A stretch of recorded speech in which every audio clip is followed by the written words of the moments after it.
थो करीब करी के छोरा छिना थो यतीम करी कम पान पंजा थो करीम करी के छोरा छिना थो यतीम करी तुझी ज़ात बराबर बारी मुझी तो बहदारी खन पाकने खाऊं पियो माव खसी कंहिंखे मण मिलिया कंहिंखो पाव खसी थन पाकने खाऊं पियो माव खसी कंहिंखे मण मिलिया कंहिंखो पाव खसी तोखे अल्लाह सभु अख चारी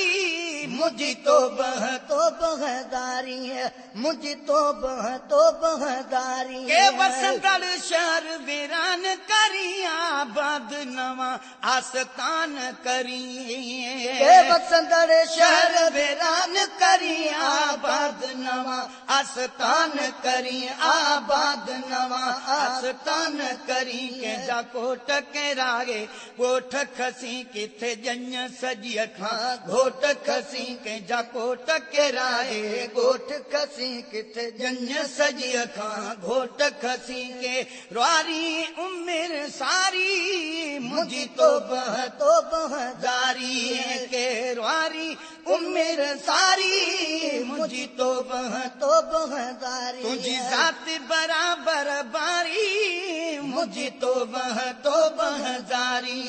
मुझी तो बहदारी के मर्द बघिया में मारी प्यो के झूर जदा बिजियारी प्यो के मर्द बघिया में मारी प्यो के झूर जदा बिजियारी प्यो के झूर जदा बिजियारी प्यो सामीअ में सुता के सेज छॾे के लागुन खां अग में वियल दे सामीअ में सुता के सेज छॾे के लागुन खां अग में वियल दे कन बंधणनि में कई प्यारी मुझी तो बहदारी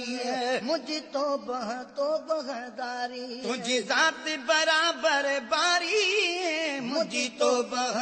बहदारी मुझी तो बहदारी के कैद में कन खे आज़ादी आ किथे लाश लटिन किथे शादी आ के कैद में कन खे आज़ादी आ किथे लाश लटिन किथे शादी आ किथे लाश लटिन किथे शादी कंहिंखे रुखी सुखी आ रोटी मिली कंहिंखे कान खजाने जी खोटी मिली कंहिंखे रुखी सुखी आ रोटी मिली कंहिंखे कान खजाने जी खोटी मिली कंहिंखे कान्हे बनीअ जी बारी मुझी तो बहदारी कंहिंखे कान्हे बनीअ जी बारी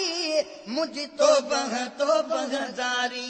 तुझी ज़ात बराबर बारी मुझी तो बहदारी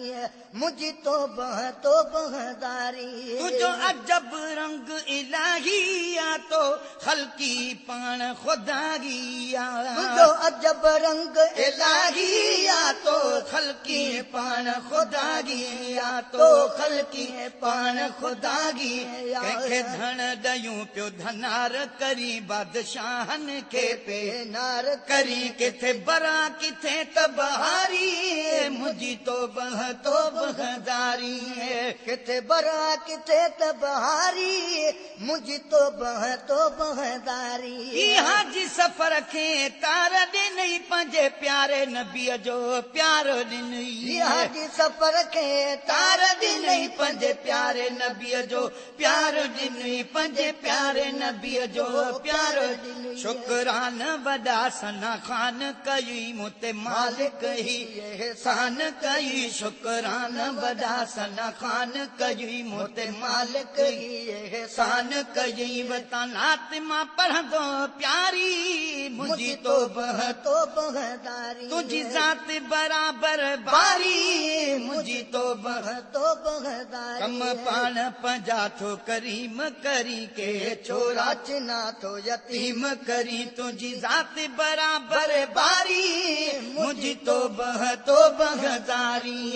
तुझी ज़ात बराबर बारी मुझी तो बहदारी